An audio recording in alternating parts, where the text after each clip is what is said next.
Bismillahirrahmanirrahim. Assalamualaikum warahmatullahi wabarakatuh. Alhamdulillah alladzi zayyana al-iman fi qulubina wa karaha ilayna al-kufra wal fusuqa wal 'isyan. Ashhadu an la ilaha illallah wahdahu la sharika lah wa ashhadu anna Muhammadan 'abduhu wa rasuluh. Amma ba'd, fa inna asdaqal hadithi kitabullah wa khairal hadi hadi Muhammadin sallallahu alaihi wasallam wa syarral umuri muhdatsatuha fa inna kulla bid'atin dhalalah wa kulla dhalalatin finnar. Bapak-bapak sekalian, alhamdulillah nggak terasa sekalipun bulan lalu kita nggak ketemu, ternyata 2 bulan itu cepat. Ya, alhamdulillah hari ini ketemu lagi gitu. Kita alhamdulillah hari ini sudah masuk ke bagian keempat, hubungan malaikat dengan manusia. Yang pertama hari ini adalah bahwa di antara kaitan kita dengan malaikat, dan alhamdulillah ini sudah kita pahami bersama, yaitu mencatat perbuatan dan perkataan anak Adam.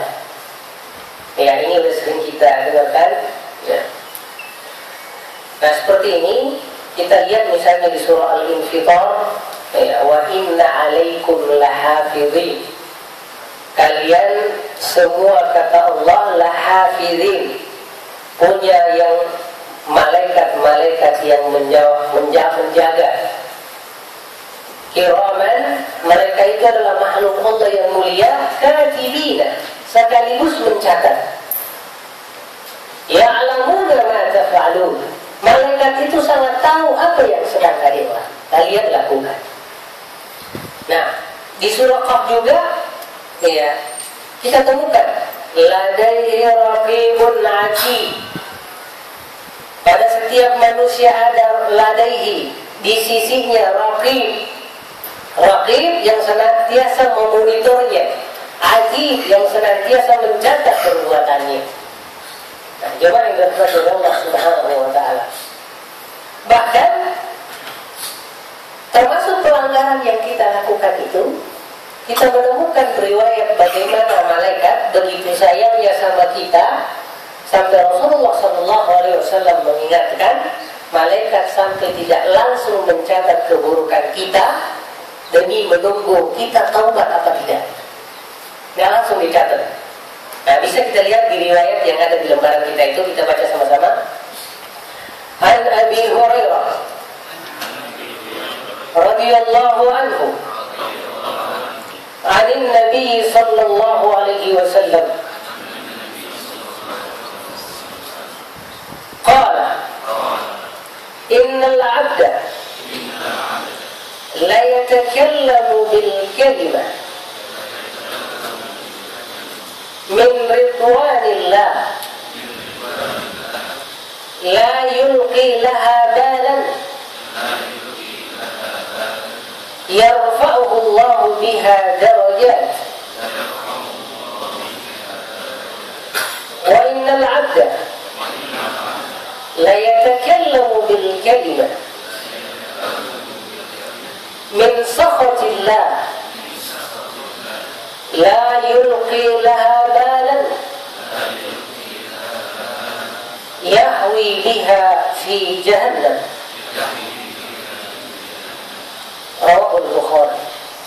Bapak-bapak sekalian, kita lihat bagaimana malaikat mencatat semua candaan kita, perbuatan kita, serius kita. Abu Hurairah radhiyallahu anhu menyampaikan dari Nabi sallallahu alaihi wasallam, Rasulullah sallallahu alaihi wasallam menjelaskan, innal abda, seorang hamba la yatakallamu bil kalimah. Ada yang kemudian mengucapkan sebuah kalimat, sebuah kata min ridwanillah. Termasuk kata-kata itu adalah ungkapan zikir, ungkapan ya, yang bagus, kalimat thayyibah yang senantiasa membuat Allah kemudian ridha, la yulqi laha balan. Pada prinsipnya orang itu ngomong dia santai saja. Iya, santai. Saja mengucapkan subhanallah, alhamdulillah, astagfirullah yang sehari-hari kita katakan itu. Dia enggak merasa bahwa itu hebat, besar. Yarfa'ullahu biha darajat.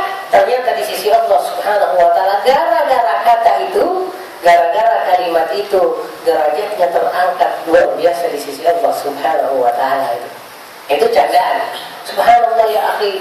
Subhanallah Pak, hari ini saya dapat rezeki gitu. Tiba-tiba kata-kata begitu itu ternyata Allah Subhanahu wa taala menjadikan sebagai pemicu untuk naiknya derajat kita di sisi Allah Subhanahu wa taala. Nah, sebaliknya ini apa? Bisa jadi kita bercanda. Wa innal abda, ada seseorang yang la yatakallamu bil kalimah, mengucapkan kata-kata min sukhtillah. Kata-kata itu sangat dibenci oleh Allah. La yulqi laha balan. Dia awalnya tidak peduli, tidak menyangka kata-kata itu bisa membuat masalah. Ternyata kata Rasulullah, yahwi biha fi jahannam. Gara-gara kata itu, dia kemudian terperosok masuk ke dalam neraka jahannam. Alhamdulillah min dzalik. Bapak sekalian, nanti yang kayak gini ini termasuk ungkapan-ungkapan syirik kecil, ungkapan syirik tersembunyi. Iya. Perlu kita hati-hati karena kata Rasulullah itu syirik itu lebih tersembunyi dibanding rangkakan semut di tengah malam gelap gulita di atas batu yang gelap. Makanya Rasulullah SAW orang paling bertauhid, senantiasa memohon perlindungan. Ya Allah, a'udzu bika. Ya Allah, saya mohon perlindungan an usyrika bika syai'an. Saya berbuat syirik kepadamu, a'lamuhu, yang saya sadari bahwa itu syirik. Wa astaghfiruka lima a'lamuhu, dan saya mohon ampunan dari ungkapan yang bernada syirik yang saya tidak sadari ya Allah. Padahal kalau kita mau lihat siapa orang paling bertauhid di bumi ini, bahkan mengalahkan tauhid para nabi yang lain, tetapi rasa khawatirnya dari kata-kata, sikap, ungkapan yang mengandung indikasi kesyirikan adalah beliau Rasulullah Sallallahu Alaihi Wasallam. Itu yang pertama. Sekarang poin kedua, malaikat yang berada di sebelah kanan mencatat kebaikan, sedang malaikat sebelah kiri mencatat keburukan. Nah, kita nanti lihat Pak, ternyata yang di kanan itu kalau kita beramal soleh cepat nyatetnya. Jadi bahagia dia, oh mantap nih giliran saya nyatet. Tetapi kalau kita berbuat dosa, yang kiri itu berat nyatetnya, tapi tetap harus dicatat. Walaupun begitu, ditunggu sampai beberapa saat perbuatan buruk kita itu tidak dicatat dulu oleh yang kiri. Ditunggu kita istighfar atau tidak.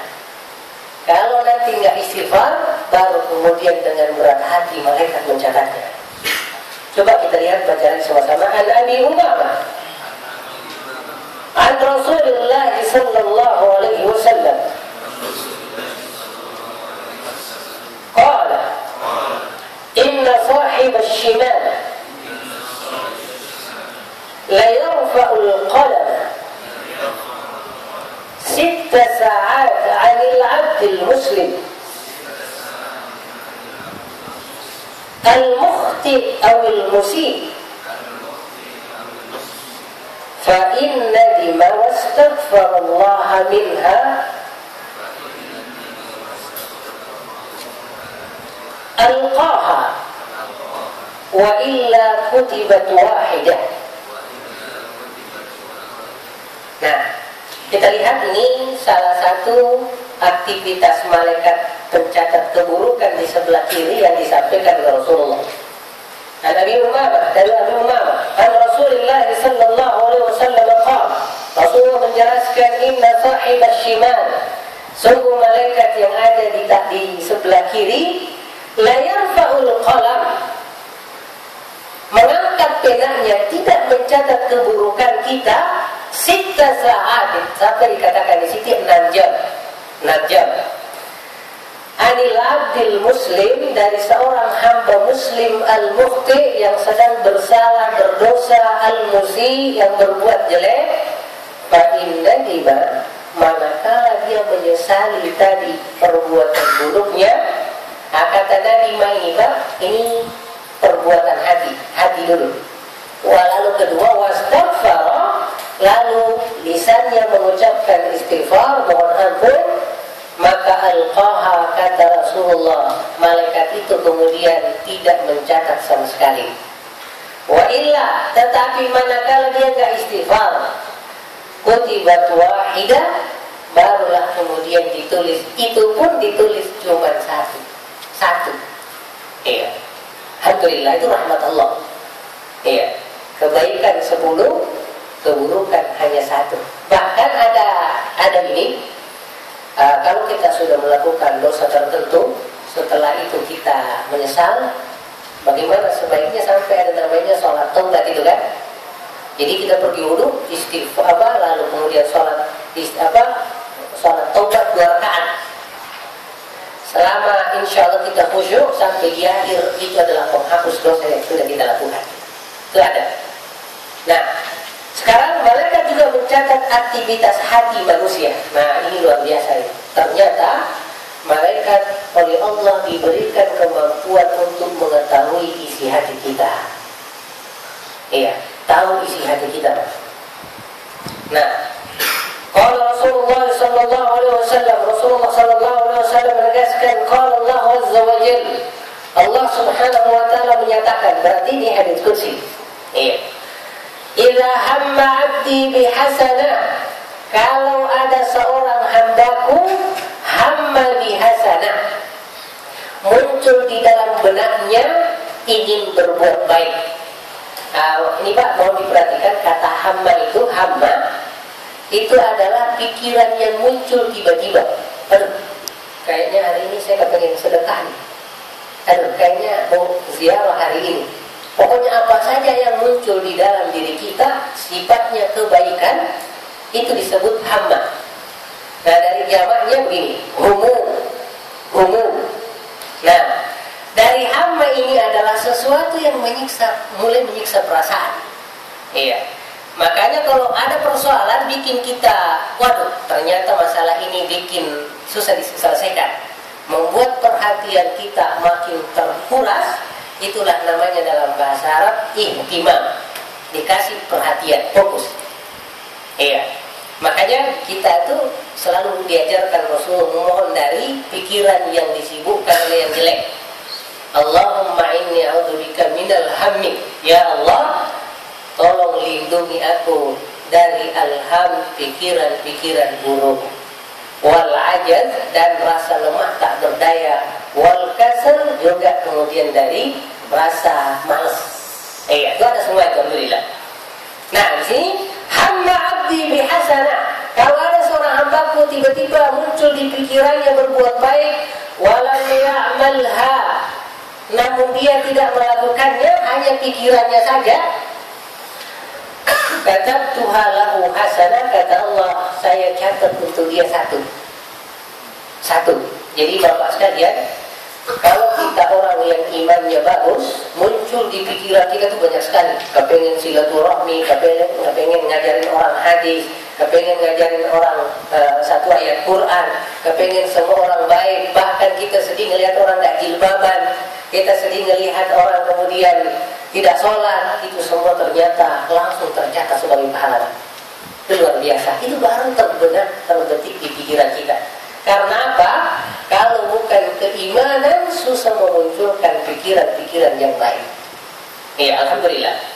Fa'in amilaha, kalau kemudian pikiran baik yang muncul di benaknya itu, amilaha, dia melakukannya, katabtuha asyra hasanah, saya tetapkan menjadi masing-masing 10 satu kebaikan itu. Nah, bahkan 10 ini minimal Pak. Ila sabai mi'a sampai ke 700 kelipatan. Itulah nilai tertingginya. Makanya kadang ada amalan yang kita anggap remeh itu karena kemudian kita ikhlas, karena dianggap kecil, malah bisa jadi itu yang bikin kita dapat pahala banyak. Ada amalan besar yang kita lakukan, karena kita menganggapnya besar, kita merasa berprestasi, lalu naudzubillah gara-gara itu ada campuran riya dan sum'ahnya, bisa jadi hancur. Naudzubillah. Makanya kadang ada orang berbahagia amalan yang dia anggap biasa, ternyata itu yang membahagiakannya nanti. Yang membahagiakannya dia biasa ngaji, walaupun sedikit, biasa wudu setiap kali ke WC. Ya hal kecil yang tidak diperhitungkan, bisa jadi itu yang menjadi penyebab kita aman dan neraka insyaallah.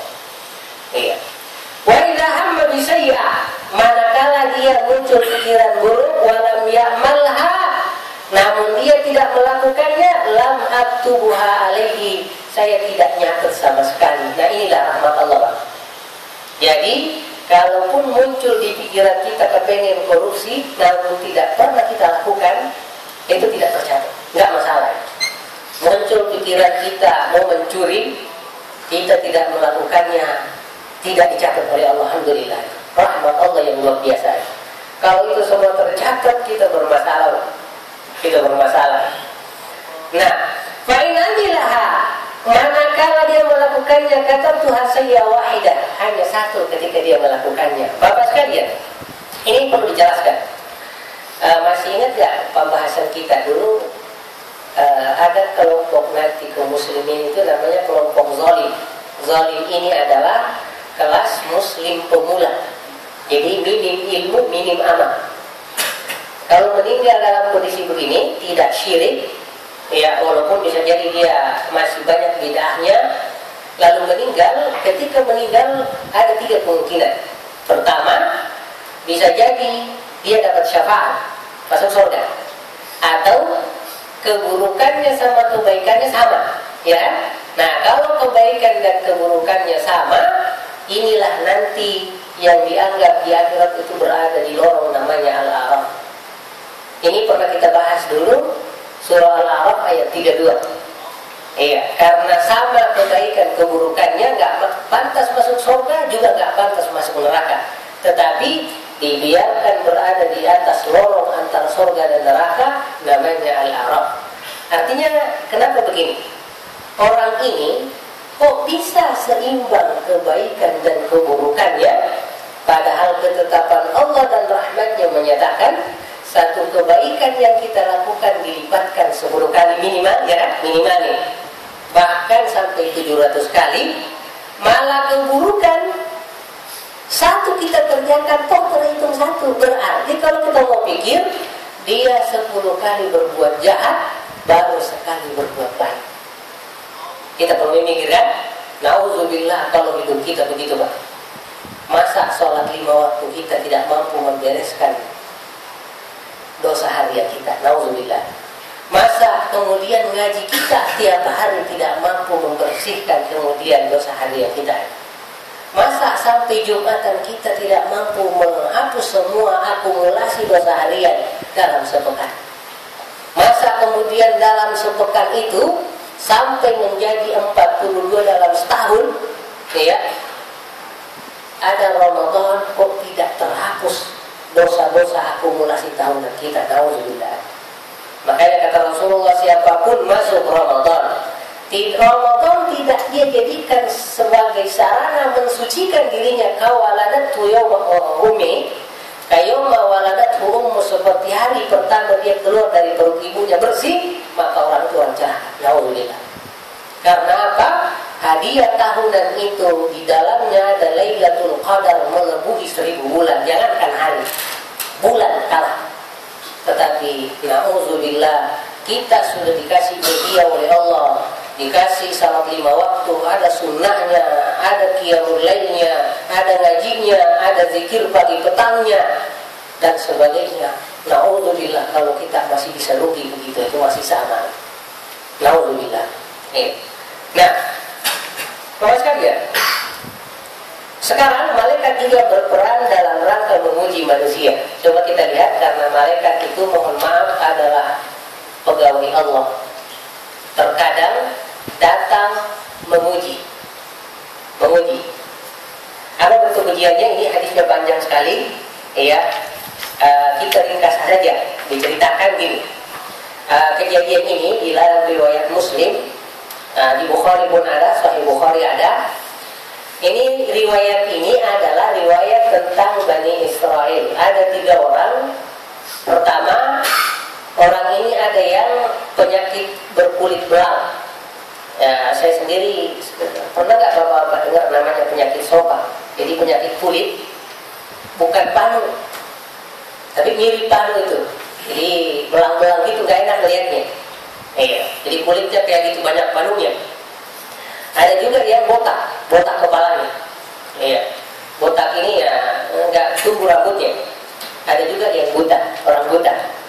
Nah, malaikat lalu mendatangi mereka satu-satu. Datang ke yang berkulit belang. Ya, kata dia begini, kira-kira apa yang paling engkau harapkan?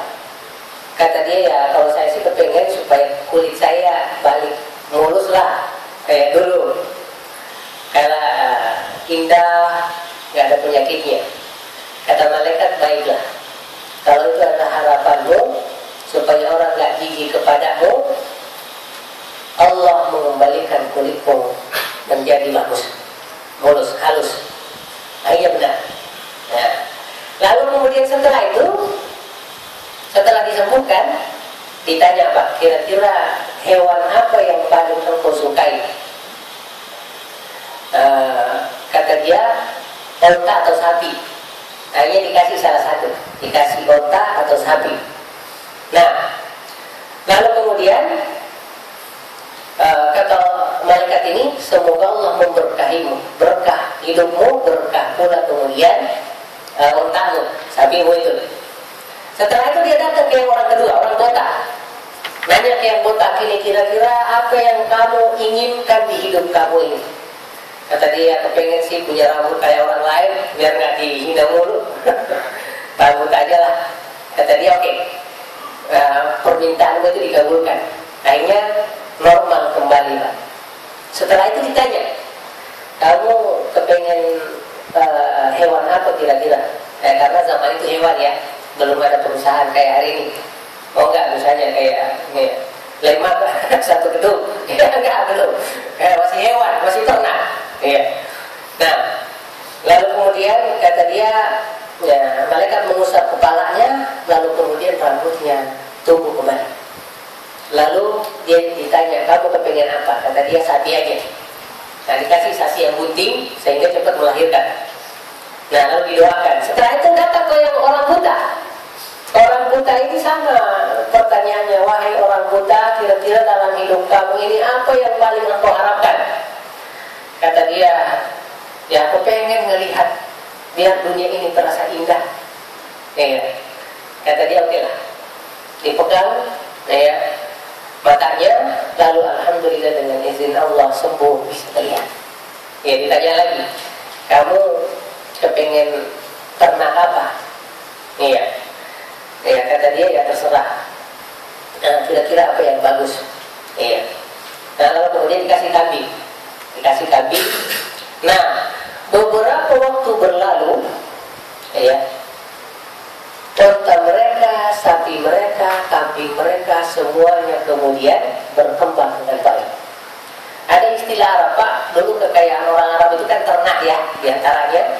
Jadi ini istilahnya. Jadi kalau ternak itu kemudian berkembang disebut gini, lembah, ya, kambingnya satu lembah, ya, ada lembah lain itu ukurannya, ya, jadi lembah. Kalau kambing kita memenuhi lembah, berarti kita disebut sebagai apa? Peternak hebat zaman itu. Nah, setelah berlalu waktu yang lama itu, malaikat ini datang kedua kali, masih ya berubah sesuai tampilan masing-masing orang itu. Pertama, dia datang ke yang berkulit belang yang sudah sembuh. Sekarang untanya udah banyak. Iya.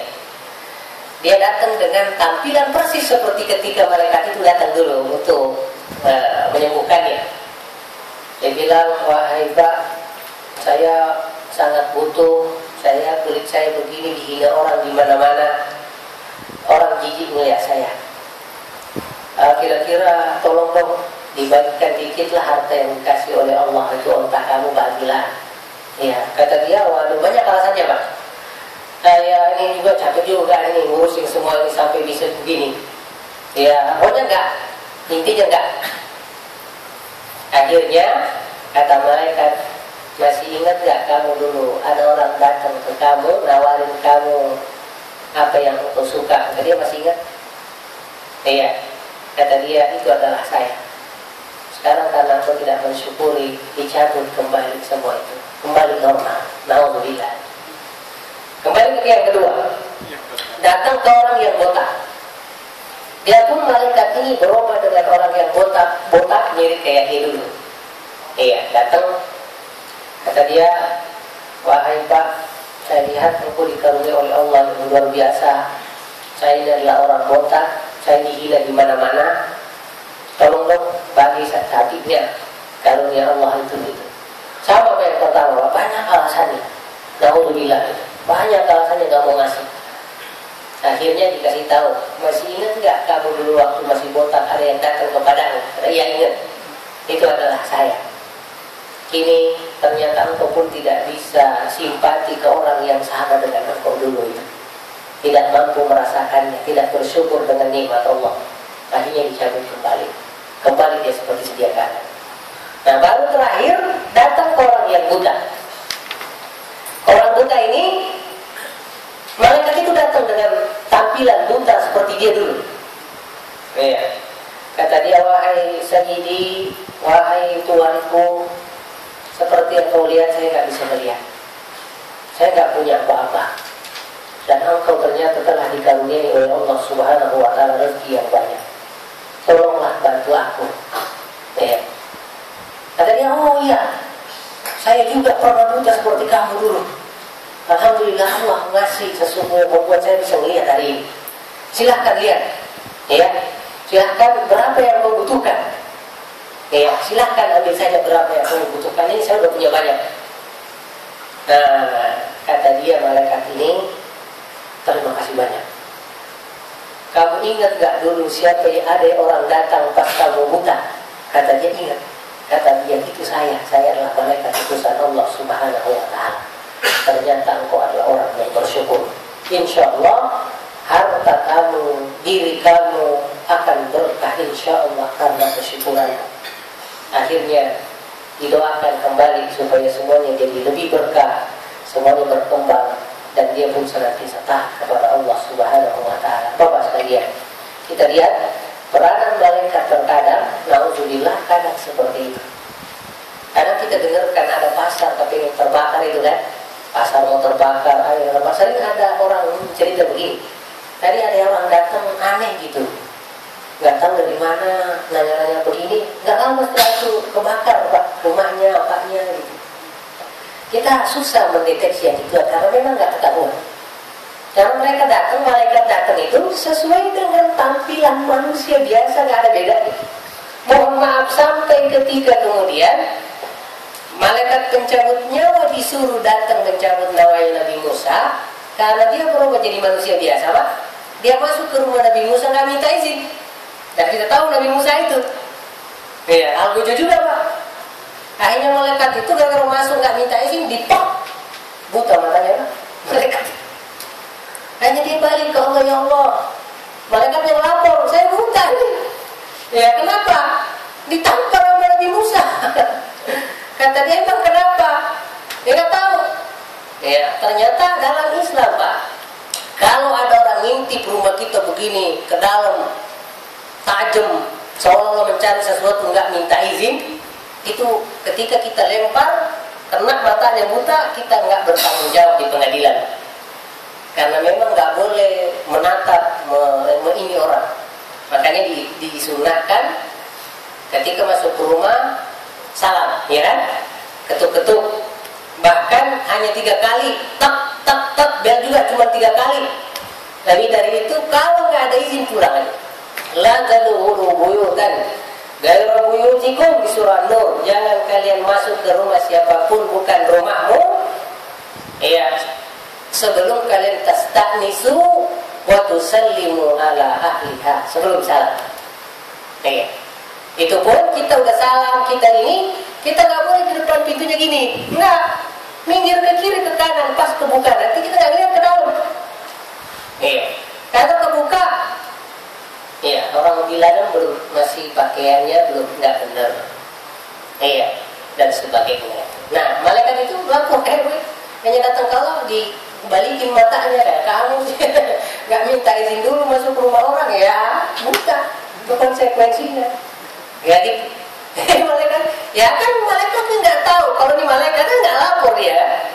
Kasusnya juga malaikat yang datang ke rumah Nabi Ibrahim itu ngasih tahu bahwa Siti Sarah itu udah mau melahirkan ya kan datang berdua.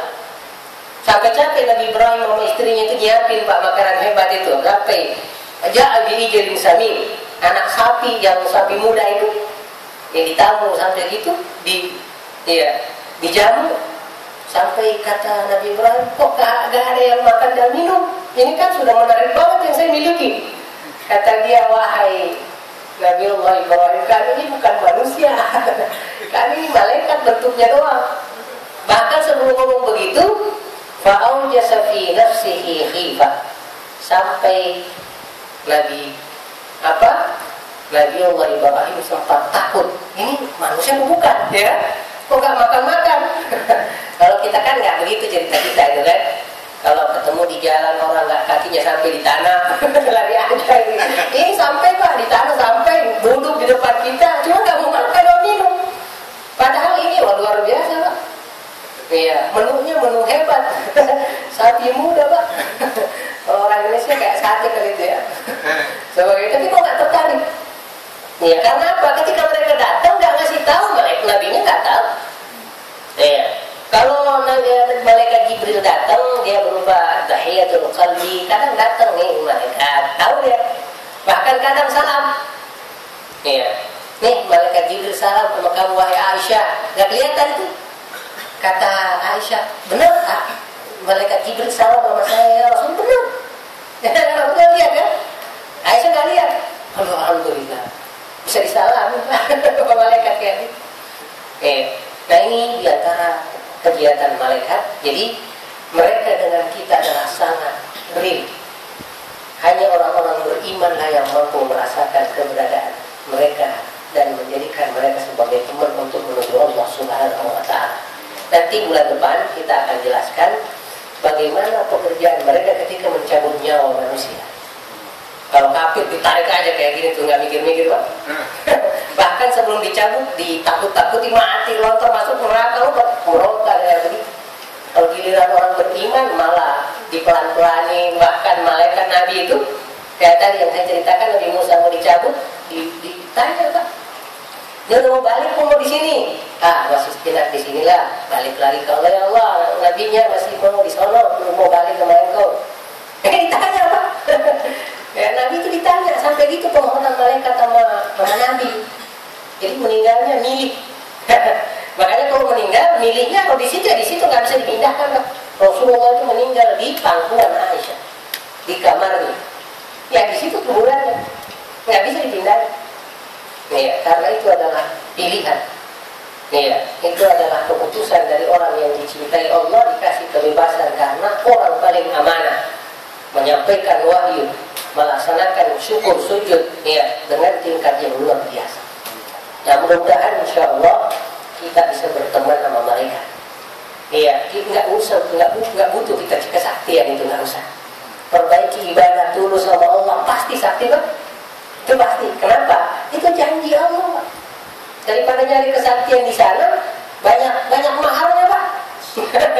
Ini dikasih itu pun ya coba nauzubillah ya kasus kayak yang subur itu jadi masalah.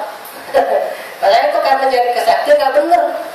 Ya kalau mau sakti balik ke yang maha sakti Allah Subhanahu wa Ta'ala. Semuanya balik sih dikasih pak. Selesai. Surga dunia dan surga akhirat dikasih gratis sama Allah. Bayarannya cuma satu, ikhlas dan tulus. Itu aja. Ya itu aja. Rasulullah itu kalau nggak dibekingin malaikat pak udah berapa kali harus mati pak. Ya kan? Coba aja baca sirah Nabawiyah itu. Sempat pernah sama Abu Bakar diundang sama orang, pas sampai ke sana Baru Rasul sebentar duduk, langsung lari pergi. Abu Bakar sendirian nungguin Rasul, kirain keluar Rasulullah itu. Ditunggu lama kok kagak datang-datang. Hanya capek juga Abu Bakar, balik juga. Ketemu di rumah. Ya Rasul kok pergi? Ya, iya biasa lah. Lama berkata, tahu nggak tadi saya baru masuk, katanya di atas itu ada batu. Mau ditumpukin sama saya, jadi Jibril pulang cepet. Ya pulang, masa kasih tahu ente sih? Kalau kasih tahu itu orang udah tahu. Pakai bahasa isyarat kayak begini kan nggak, belum tentu. Itu berkali-kali, Pak. Berkali-kali. Bahkan turun nanti ayat menyatakan wallahu ya'simuka minan nas. Ya Rasulullah, Allah yang jaga kamu dari semua penjahat itu. Padahal sebelum ayat itu turun, sahabat itu kagak ada yang mau ninggalin rumah Rasulullah. Enggak, Pak, tiap malam di luar kata Rasulullah. Mereka yang enggak karena cinta sama Rasulullah kan, nggak diminta sama Rasulullah. Tapi pas ayat itu turun, wallahu ya'simuka minan nas, kata Rasul, kalian pulang semua. Nggak usah di sini. Kenapa ya Rasulullah? Allah udah bilang, Allah sendiri langsung jaga itu, nggak perlu lagi. Ya udah pergi. Kata sahabat, ya Allah udah jaga, masa kita masih mau jaga? Kita ada mau dijaga sama Allah juga kok. Ya, baru pulang.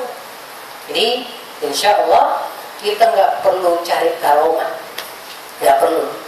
Ya itu hadiah dari Allah. Semuanya adalah hadiah. Seperti tadi hanya satu, ketulusan kita kenal Islam, kita kenal ajaran Rasulullah, kita maksimal, perbanyak amalan sunnah, perbaiki iman dan takwa. Siddiqin itu Pak, orang siddiqin kayak Abu Bakar, kenapa menang, kenapa menjadi level tertinggi setelah Rasulullah? Alasannya karena dia melihat Allah dengan hatinya, dengan melihat hari kiamat dengan hatinya, persis melihat dunia nyata ini. Itu alasannya. Makanya al-ihsanu, ihsan itu adalah anta'budallaha, engkau menyembah Allah ka'annaka tarahu, seolah-olah engkau melihatnya. Itu alasannya, Pak. Dan Abu Bakar udah sampai di situ. Kalau enggak, cukup sadar bahwa Allah melihat kita. Ini saja yang terbawah ini masih berat bagi kita, Pak. Masih berat. Bahkan kita masih di bawahnya itu. Nah, tanpa belajar, tanpa memperbanyak ilmu, agak berat, Pak. Akhirat itu dicapai dengan maksimal. Bisa jadi masuk surga, tapi bisa jadi kita nunggu dulu neraka dulu. Itu kalau masuk surga.